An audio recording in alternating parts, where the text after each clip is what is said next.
percepción de seguridad que tienen los residentes fronterizos siguen haciéndose llamadas a cerrar la frontera, a criminalizar a los inmigrantes y a desplegar soldados en las comunidades.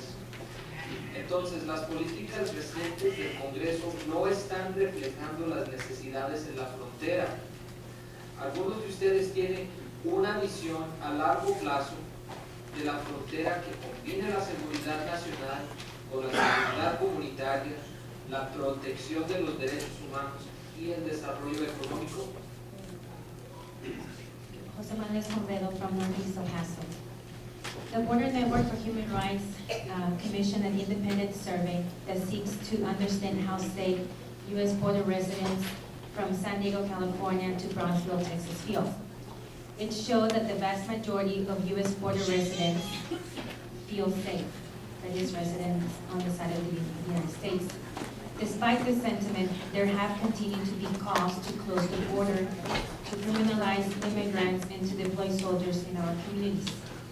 Can you describe your long-term vision of the border that balances national security, community security, economic development, and human rights? And this will be, again, the last question for this evening, and given the time limitation we have, we will not be able to do question remarks. Just want to let you know. So, would you like to start, Mr. Lester? Well, thank you for the question, and thank you very much for the opportunity that we've had to speak to you this evening. I am familiar with that study, and I think that that was quite eye-opening for many of us. I think when you look at our community here, and we know this as El Pasoans, that we live in one of the safest cities in the nation, not just on the border, but in the nation. Okay, and I think that to paint undocumented immigrants as criminals is morally wrong, first of all, and I don't think that it's necessary. We shouldn't be painting them as criminals. Okay. Yes, they did break the law by coming over here, breaking our laws, for illegal entry into this country. However, there's two separate categories, as I mentioned earlier, for folks that have come here to this country. Those who are trying to smuggle in, drugs and arms, and smuggling in, people across the border as well.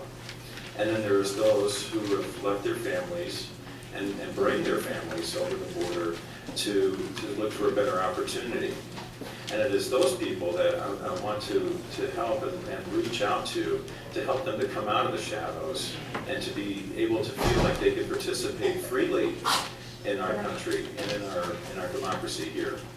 And that is what I want to try to do as your congressman. One of the plans that I've mentioned was to give them an opportunity to work toward a pathway toward citizenship and help them to come out of the shadows, so that way they don't feel afraid of their government here in the States, and that they're able to go and access many of the benefits that we have as citizens here by being able to go to hospitals without worrying about being deported. And that is why I'm doing this, to reach out to all of you here in El Paso and to all of us in this country, that we understand the needs of those who are here undocumented. Thank you. Thank you.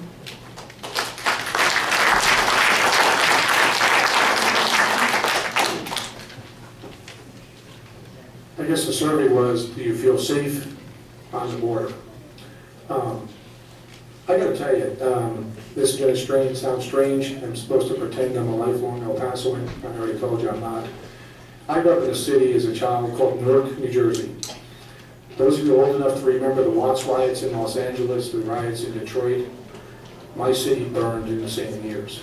I remember as a child, my father driving us across the river. We lived in the inner city. Picture downtown El Paso with more high-rises. He drove us across the river to a suburb. He worked a night shift in the heart of the riot zone as an engineer, and after about a day of rioting, he came home, took the day off from work, and drove us out of the city because National Guard troops were actually using machine guns in the city that I lived in. So do I feel safe in El Paso? I've never felt safer anywhere It's unbelievable to me, this city. It's twice the size of Newark, New Jersey in terms of population, probably 10 times the size in terms of area. And my wife is always yelling at me, did you lock your car? And I always tell her, look at the car I drive. I've gone to sleep with my doors open. So the question in the survey, I don't think there's a relationship. What we're worried about now in El Paso is the drug violence across the river. That scares the hell out of me. And people say, what can we do about it? We, as a sovereign nation, can do nothing about that until the Mexican government asks us to do something and tells us what that something is. But I don't want to see American troops in Juarez. I don't want to see us in another engagement. I think what we can offer is the expertise of our FBI, of our surveillance equipment. I think the model for how you break up that gang violence is not Colombia, it's Sicily. Go home, study Sicily and the mafia. That's how they break it up. It's not going to be soldiers on the ground. Thank you.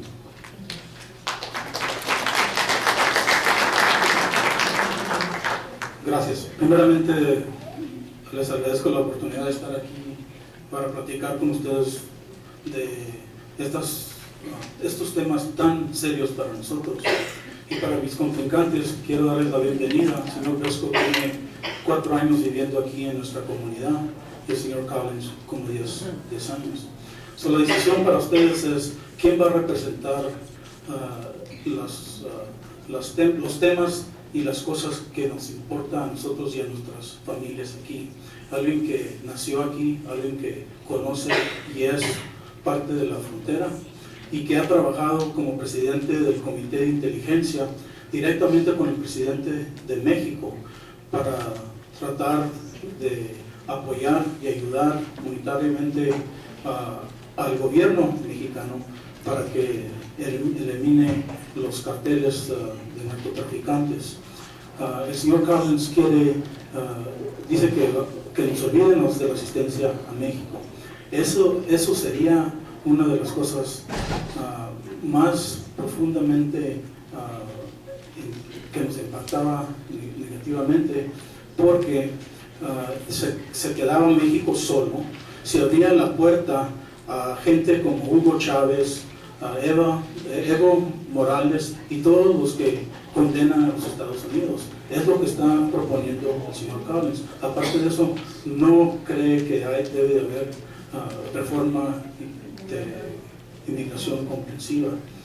So, parte de estos foros es para ver quién sabe las cosas que afectan a nosotros, a nuestras familias, a nuestra seguridad, y quién está para defenderlos cuando los atacan los conservativos y en el caso de la Cámara, los republicanos a nosotros. Yo tengo el orgullo de representarlos por 14 años y les pido su apoyo. Gracias.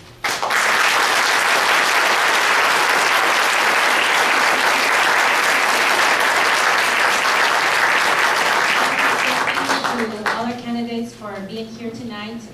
We welcome you to, as we close and people leave, you want to be outside in case anybody has any other questions that the public would like to ask them. One more applause for our candidates for Congressional District.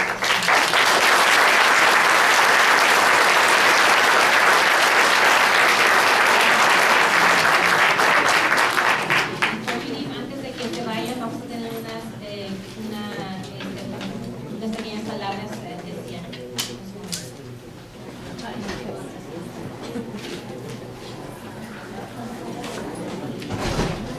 Buenas tardes, compañeros. Pues primeramente les quiero dar las gracias por estar aquí esta tarde escuchando las propuestas que respetuosamente vinieron a traernos todos estos candidatos y a recordarles que el voto es suyo y la decisión es suya.